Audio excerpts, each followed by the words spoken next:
काली ककहिया काली जुल्फिया जा रे नैना झकझोर के। काली ककहिया काली जुल्फिया जा रे नैना झकझोर के।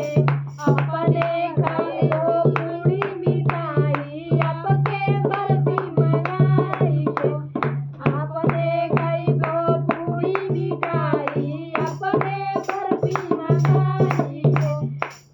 साधु के देवो बजड़ी के लिट्टी ओहू मजार मिलाई के। साधु के देवो बजड़ी के लिट्टी ओहू मजार मिलाई के। काली ककहिया काली जुल्फिया जा रे नैना झकझोर के। काली ककहिया काली जुल्फिया जा रे नैना झकझोर के। अपने खाइबो पूरी मिठाई आपके बर्फी मनाई के। अपने खाइबो पूरी मिठाई आपके बर्फी मनाई के।